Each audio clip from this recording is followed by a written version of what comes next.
Sin más preámbulo, damos comienzo a la ronda de ponencias de esta mañana, que viene cargadas de ciencia y de temas muy interesantes. En primer lugar, tengo el placer de presentaros a mi compañero, coautor, docente y sobre todo buen amigo, el profesor Raúl Rubio. El profesor Raúl Rubio es fisioterapeuta, es diplomado en medicina tradicional china, experto en acupuntura clínica, también es diplomado en osteopatía, experto en técnicas invasivas y neuromodulación, docente en acupuntura y electroacupuntura en cursos de posgrado de diversas universidades y colegios profesionales en ciencia de la salud. Es investigador, autor y divulgador de la medicina integrativa, co-creador y docente del método de estimulación neurorefleja. También es el secretario de la Asociación de Acupuntores Sanitarios. El título de su ponencia es Eficacia de la acupuntura en el tratamiento de la cervicalgia, estudio de las correlaciones neuroanatómicas y etiología asociada a la diferenciación de síndromes. Les recordamos a todos los asistentes que tienen la posibilidad de formular preguntas en el chat que hay a la derecha de la ventana. Estas preguntas serán seleccionadas por el comité organizador para que en la posterior mesa redonda puedan ser contestadas y debatidas en directo por los propios ponentes. Espero que disfrutéis de la ponencia. Profesor Raúl Rubio, adelante. Hola, buenos días y muchas gracias a mi compañero Liu San por la presentación y gracias también al doctor Juan Muñoz Ortego por su presencia y gracias a vosotros por acompañarnos en este día grande de la acupuntura, en este día en el que nos juntamos grandes profesionales y expertos, compañeros, amigos para hablar de ciencia, de la ciencia de la acupuntura, que es lo que nos compete, y que sea por muchos años más. Tengo que agradecer en primer lugar a la organización de la Asociación de Acupuntores Sanitarios el esfuerzo que han hecho durante todos estos meses para que esta jornada salga adelante y salga con éxito. En concreto voy a hacer mención a mi compañera Ana María Imedio, a José Santos, a Mario Navarro, a mi compañero Raúl Ucieza y a nuestra compañera Nerea de la SCAF de Cataluña por todo ese esfuerzo, ese trabajo que han dedicado todos estos meses para poder estar hoy aquí y celebrar la fiesta de la acupuntura. También hacer mención especial a nuestros patrocinadores. Gracias por confiar en nosotros, a Novasan, a DocSafe, a Herrero Brigantina, a Acupunt, a la Fundación de Medicina Tradicional China y a Winatur por su apoyo. Mi intervención de hoy, que va a ser la primera y espero que sea de su agrado, va a ser acerca de la cervicalgia y de la eficacia de la acupuntura en la cervicalgia, del estudio de las correlaciones neuroanatómicas y la etiología asociada a la diferenciación de síndromes. Como he dicho, es una alegría estar aquí con vosotros en la tercera jornada internacional de acupuntura, después de que ya hemos celebrado las dos anteriores. En el 2018 celebramos la primera en el Hospital Ramón y Cajal de forma presencial, después ya vino la pandemia. Tengo que hacer mención especial a aquellos maestros que nos han enseñado. Yo en aquella ocasión tuve el honor de compartir mesa con el doctor Carlos Nogueira, que en paz descanse, que nos dejó y que tanto nos enseñó, y también a Giovanni Machocha, que también nos ha dejado en ese transcurso. Y bueno, pues quería hacer mención especial a estos dos grandes de la acupuntura y de la medicina china. Bueno, sin más dilación voy a empezar con el temario, hablando de que caminamos a lomos de gigantes, de todos aquellos médicos, todos aquellos expertos, doctores que nos han otorgado su conocimiento a lo largo de los años y de los que nosotros hemos aprendido y que continuamos aprendiendo. Es un camino que ha sido difícil, ha habido trabas, ha habido obstáculos, y precisamente por eso el redescubrir la antigua medicina y poder integrarla dentro de la medicina actual gracias a la tecnología que nosotros ya hoy conocemos, pues la verdad es que es un camino muy bonito y que espero poder compartir con vosotros durante muchos años. Y por eso voy a ponerme filosófico. En primer lugar, voy a parafrasear a un gran filósofo como él fue Lao Tse, cuando dijo: el camino del cielo es saber vencer sin combatir, responder sin hablar y atraer sin llamar, y actuar sin agitarse. En base a ese camino que nosotros recorremos, que la verdad no ha sido fácil, el poder equiparar esta medicina milenaria que nos lleva unos 4.000 años de ventaja, y gracias a su experiencia clínica podemos investigar poco a poco. Pero claro, el camino no es fácil, y precisamente eso es lo que lo hace bonito, y por eso estamos aquí, por eso estamos enamorados de la acupuntura. Y por eso voy a parafrasear a otro gran filósofo como fue Carl Gustav Jung, en la que ningún árbol puede crecer hasta el cielo a menos que sus raíces lleguen al infierno. Y es que durante la ponencia que yo les voy a presentar hoy vamos a hablar del cielo como metáfora, como hablaron los antiguos chinos, para que lo podamos ir entendiendo y poco a poco lo vayamos descubriendo dentro de nuestro cuerpo humano. En primer lugar voy a hablar de los ideogramas de la medicina china, como el ideograma Ren está representado por el aspecto de hombre y el ideograma Tian por el aspecto de cielo, en la que parece como que el hombre sujeta o se conecta al cielo, como pueden ver en este ideograma, y nos recuerda al Atlas, precisamente, que es con lo que vamos a tener relación, con nuestra columna cervical y la primera cervical, que soporta todo el peso de nuestro cielo, como metáfora de que hacían los antiguos chinos. Es un segmento hipermóvil en el que van a aparecer muchos de los obstáculos. Vais a ver cómo una cervicalgia es el cajón desastre de muchas otras patologías que pueden aparecer. Y cuando aparece el síntoma del dolor, que llamamos cervicalgia, en realidad puede estar indicándonos una gran cantidad de disfunciones y patologías. Bueno, dentro de este concepto de cervicalgia, que no es más que dolor del segmento cervical, no indica un diagnóstico, sino que es un signo o un síntoma. Por eso cuando viene a la consulta con el diagnóstico de cervicalgia, no nos deberíamos de quedar ahí, sino intentar indagar un poquito más en la patología o disfunción. Cervicalgia es la forma genérica de denominar un dolor de cuello, ¿vale? En la que están implicados diversas estructuras como los músculos, los huesos, los nervios, articulaciones, discos intervertebrales, un montón de estructuras. Tiene una prevalencia a lo largo de la vida de un 70%. Es muy común, sobre todo en mujeres, ¿vale? Y puede afectar a 1 de cada 3, a un 45% de la población, que es muy elevado el índice. Y es muy elevado el índice de recaídas, hasta un 25%. Y un riesgo de cronicidad, si no se trata bien, de un 15%. Bueno, normalmente va a estar provocado por tensión muscular, ¿vale? Que es a menudo el desencadenante. Pero puede haber una gran cantidad de patología detrás que nos puede estar indicando esta cervicalgia. Por ejemplo, reumatismo, radiculopatías, artritis reumatoide, escoliosis, traumatismos, fibromialgias o inflamaciones de las meninges, osteoporosis, trastornos del sistema vascular o nervioso, tumores en las vértebras, ganglios linfáticos.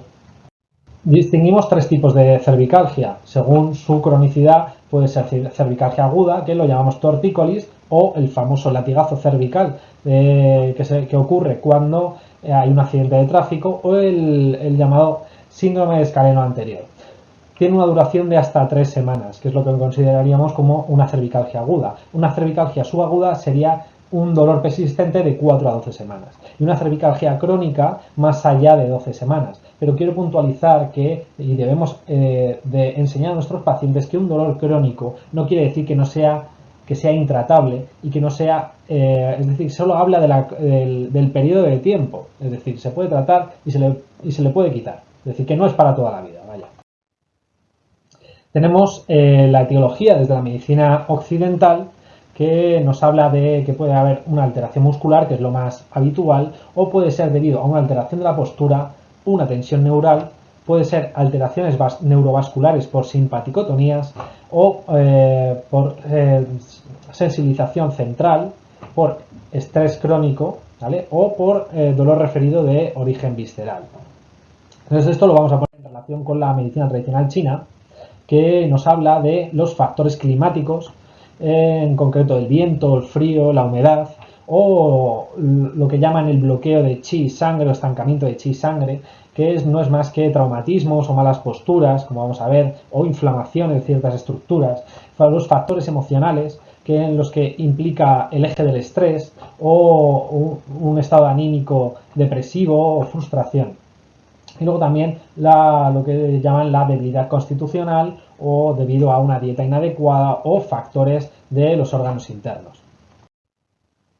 Bueno, en este momento, y ya que voy a hablar de los factores externos, en concreto del viento, el frío y la humedad, que es por donde voy a empezar, quiero hacer mención especial a mi primer maestro de medicina tradicional china, con el que primero aprendí, que él solía decir una frase bastante característica, que ya la he escuchado más veces cuando vas adentrándote en la medicina tradicional china, y es que el viento agita las cabezas de los árboles.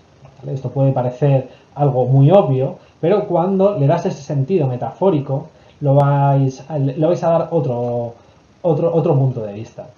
Mi maestro fue Hailian Masaebe, que en paz descanse, y por eso quería hacerle una mención especial y un homenaje, ya que también lo considero un grande de la medicina china. Entonces, ¿por qué hablaba del viento?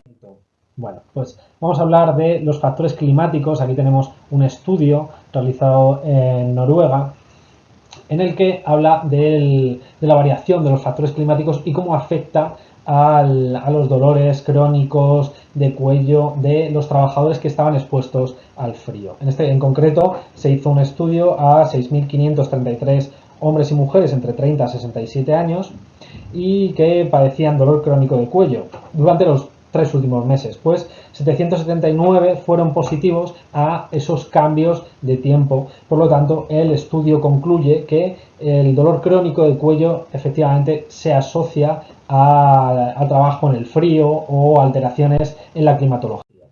Además, les expongo otros 2 estudios también al respecto, uno realizado en Suecia entre los años 1971 y 1974, que involucró a 134.754 hombres que les hicieron una encuesta para evaluar si tenían alteraciones cuando trabajaban en el frío. Y efectivamente, pues también fue positivo, es decir, que la mayoría daba reacción a esos cambios de temperatura. Otro estudio realizado en India también evaluó a 138 individuos en los que 63% dio positivo a estos cambios de tiempo. Y esto la verdad es que no es nada nuevo, es algo que ya los antiguos filósofos y como Hipócrates, que era uno de los primeros médicos occidentales registrados en el siglo VI a.C., ya escribía sobre la íntima relación entre el tiempo y la salud, haciendo mención a estos efectos nocivos en los vientos del sur.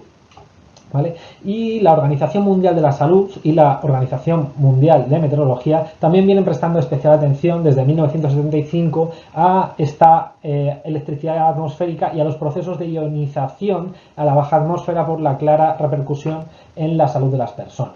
¿Vale? Parece ser que ya se lleva investigando desde hace tiempo. Igualmente, otros autores como Stanley Regli en 1947, Lothmar y Hafelin en 1955 también estudiaron en Suiza cómo disminuía la resistencia capilar de las membranas frente a un episodio que se llamaba el viento Foehn, o un fenómeno que se llama el Foehn. Y Arematsu en 1957 también llegó a estas conclusiones en Japón. Ahora veremos qué implicaciones tiene este fenómeno de Foehn.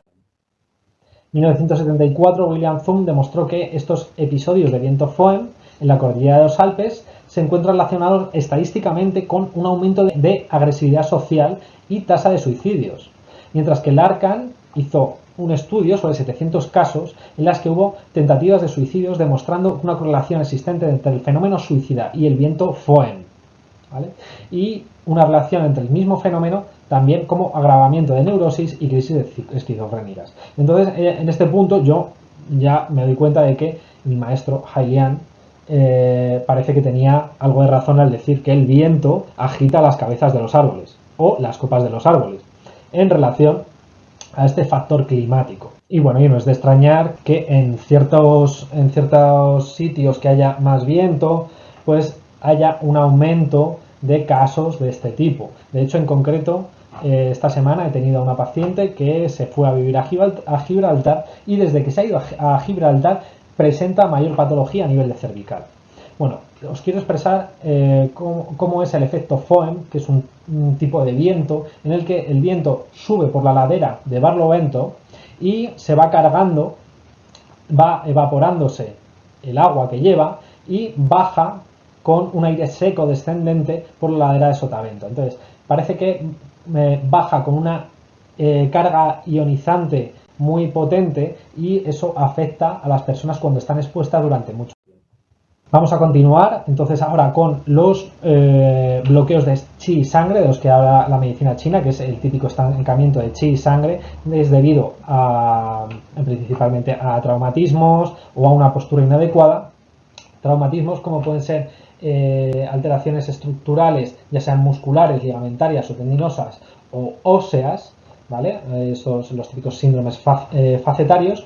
Y luego también puede ser una postura inadecuada debido a la adaptación de la columna cervical, como os he dicho, es un segmento muy hipermóvil a los captores posturales, ¿vale? Captores posturales, exocaptores y endocaptores, como ahora veremos. También estos bloqueos de chi y sangre pueden deberse a una sensibilización de tipo nervioso o alteraciones sensitivas, ¿vale? Principalmente los nervios más afectados a nivel cervical que hemos visto han sido el nervio trigémino, el nervio vago, el accesorio, el hipogloso, el supraclavicular, el occipital menor, auricular mayor y el nervio frénico, como veremos más tarde. Aquí un recuerdo de la lámina del plexo cervical, ¿vale?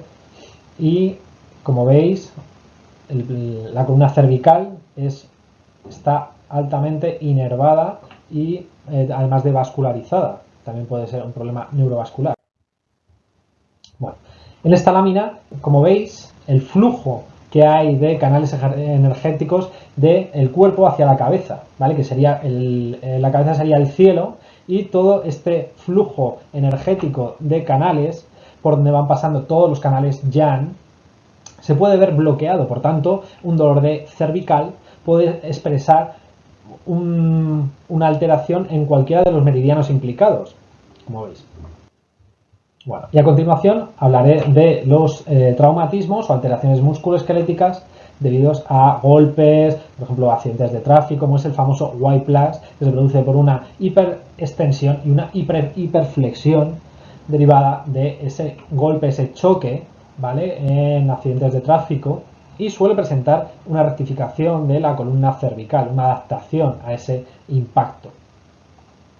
Pueden verse afectados, como os he dicho, todos los canales tendinomusculares, como es en principio los yang de intestino grueso, del canal del estómago, del canal de intestino delgado o la vejiga, los canales de riñón, también ya dentro de los yin, ya que el canal de riñón acompaña a la columna vertebral en su musculatura ascendiendo hacia el cuello y hacia la cabeza, el triple recalentador también, y la vesícula biliar por toda la cadena lateral. Se pueden ver afectados todos estos canales musculares. Dentro de estos bloqueos de chi y sangre también podemos ver alteraciones musculoesqueléticas y nerviosas por síndromes facetarios, ¿vale? Las facetas son esas articulaciones que se pueden irritar y pueden dar dolor referido a todas estas zonas de la parte cervical. En este estudio os expreso cómo el tejido conectivo de los músculos del cuello se comunica con la dura madre, ¿vale? Y esto es importante saber, porque esta dura madre está inervada por el nervio trigémino. Y el nervio trigémino también lanza ramas sensitivas a la pía madre y a las suturas craneales. Y entonces hay zonas de dolor en la zona de las suturas craneales que nosotros podemos identificar y pueden darnos sensibilización de la parte del nervio trigémino que nos puede estar expresando un dolor a nivel cervical. ¿Vale? Puede generar una cervicalgia en la parte cervical superior de C1 a C3. ¿Vale? Esto también es importante saber porque hay puntos de acupuntura, de hecho que trabajamos en acupuntura distal, que podemos tratar a través de las suturas craneales y por la afectación del nervio trigémino podemos resolver problemas o dolores de la columna cervical. Luego tenemos los bloqueos de chi sangre por posturas inadecuadas, en la que van a implicarse la adaptación a captores posturales como son los exocaptores y los endocaptores. Los exocaptores que pueden ser podales, oculares y vestibulares, o los endocaptores que pueden ser del aparato estomatognático, propioceptivos osteoarticulares y miotendinosos. Bueno, vemos que en este estudio se observa que la columna cervical es capaz de adaptarse para horizontalizar la mirada en cualquier situación, ya sea porque estamos tumbados en la cama o en una mala postura o porque nos hayamos hecho una lesión a nivel de esguince, ¿vale? Pues toda esa adaptación que se va a provocar en la columna cervical va a permitir la horizontalización de la mirada. Aquí, como veis en esta lámina, tenemos diferentes tipos de receptores, oculares, vestibulares, podales, estomatognáticos, que van a ser integrados por el sistema nervioso central y van a provocar una alteración de nuestra postura. Estos captores propioceptivos están en mayor medida en la zona de las piernas, en concreto en la parte podal, ¿vale? De hecho, hay un dicho en medicina china que los dolores de cabeza, los dolores de la parte del cuello y demás, el buen médico los trata desde los pies, precisamente porque hay una gran cantidad de receptores de este tipo propioceptivos a nivel de podal. Luego tenemos otros receptores del equilibrio a nivel vestibular, a nivel de la vista, un 10%, que nos van a ayudar a mantener la postura. Y ahora, en concreto, vamos a hablar un poco de los puntos de acupuntura que están localizados en la zona del cuello. Y es curioso porque a este nivel, en la zona de vesícula biliar 20, el famoso Frenchy, o vejiga 10, que son puntos que utilizamos muchísimo en la cervicalgia, Dumai 16, Dumai 14, estamos hartos de verlos en protocolos para cervicales, vemos que estos músculos suboccipitales presentan 3,76% más usos neuromusculares por gramo que sus homólogos más grandes, como los escalenos, los esplenios, ¿vale? Entonces, para que sepáis que cuando ponemos la aguja de acupuntura estamos activando una gran cantidad de receptores nerviosos, usos neuromusculares. Bueno, pasamos a hablar de los factores emocionales, esa adaptación al estrés, esa gente que viene alterada a la consulta y debido a factores emocionales, ¿no? Entonces, esa activación del eje simpático-adrenal que va a provocar una segregación de adrenalina, noradrenalina, y una activación del eje hipofisario-pituitario-adrenal con la consecuente segregación de cortisol y una activación del sistema inmune con la segregación de citocinas proinflamatorias podría provocar una sensibilización de este nervio frénico a nivel de C3, C5 y bloquear la columna cervical. Y diréis, ¿pero cómo es posible? Pues el nervio frénico atraviesa toda la cúpula diafragmática, inerva la parte del diafragma, inerva la parte de la pleura, parte del pericardio, como veis. Y el nervio frénico recorre desde la zona cervical, desde C3 a C5, comunica con la fascia que recubre al hígado, la cápsula de Gibson, la vesícula biliar y el páncreas, ¿vale? Entonces, ya podemos entender un poco ese concepto de bloqueo de chi de hígado o ascenso de yang de hígado que bloquea la parte cervical o ese elemento madera que bloquea toda esta zona. ¿Vale? En este estudio se demostró que el nervio frénico posee un ganglio frénico se llama, que posee fibras catecolaminérgicas que son típicas del sistema ortosimpático.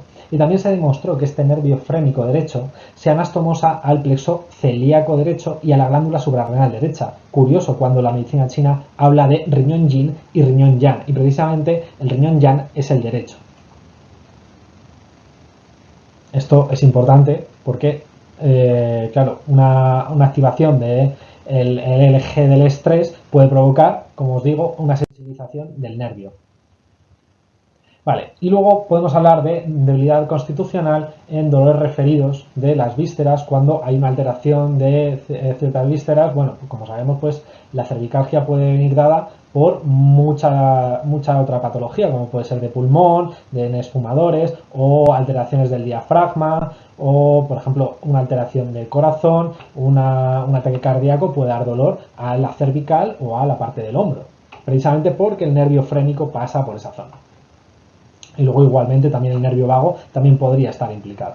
Bueno, voy a hacer una relación también de los 5 elementos con la fisiología occidental para entender esas debilidades constitucionales.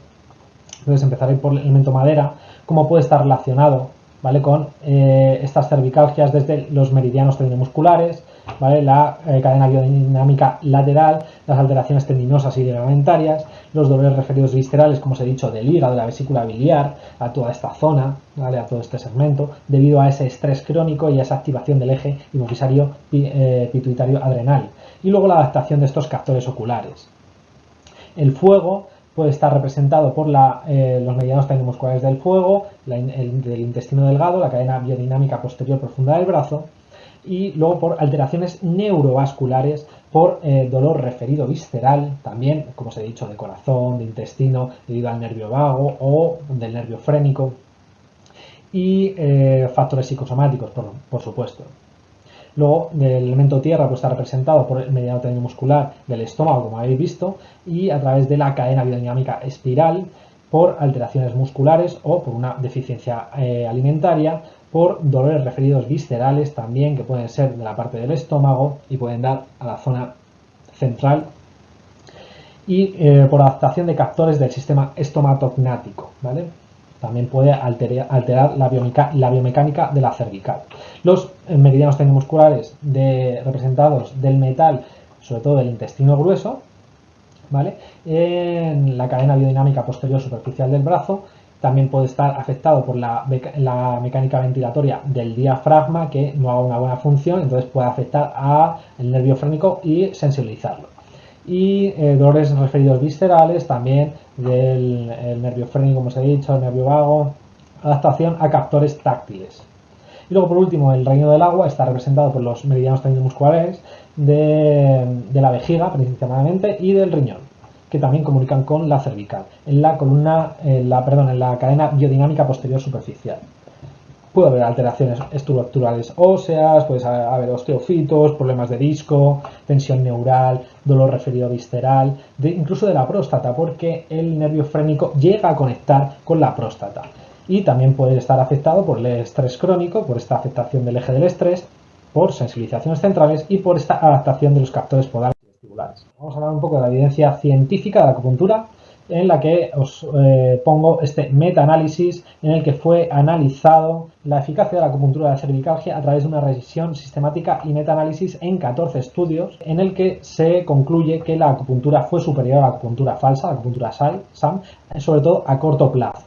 Este estudio también, que habla de la evidencia científica de la acupuntura en la cervicalgia, en la que se evaluaron 75 estudios donde involucran a 11.077 pacientes, y se concluyó que la acupuntura real es superior en efectividad a la acupuntura SAM, ¿vale?, y en el tratamiento inmediato del dolor. Y la joya de la corona, tenemos a una revisión de Cochrane, ¿vale?, la más alta evidencia científica, en un metaanálisis de 27 estudios con un total de 10.098 pacientes, en el que se concluye que la acupuntura real es superior a la acupuntura SAM, a la acupuntura falsa, en el tratamiento del dolor de la cervicalgia. Y también se concluye que es superior en el tratamiento del dolor y la limitación funcional a la ausencia de tratamiento.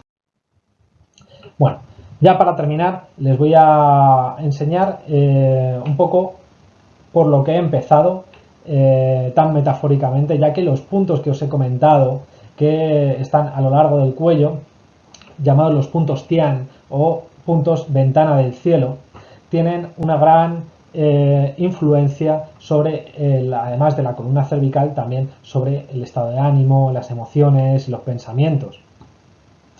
A excepción de pericardio 1 y de pulmón 3, que se ubican fuera del cuello, El resto sí que se encuentra en el cuello y la cabeza, y la verdad es que es interesante a la hora de mostrarlo y ponerlo en relación con los esquemas que tenemos del sistema linfático. Parece ser que podrían ser puntos de drenaje de este sistema linfático, ¿vale? Porque lo que habla la medicina china es que se utilizan estos puntos cuando hay confusión mental, cuando el chi, la sangre, no llega correctamente a la cabeza.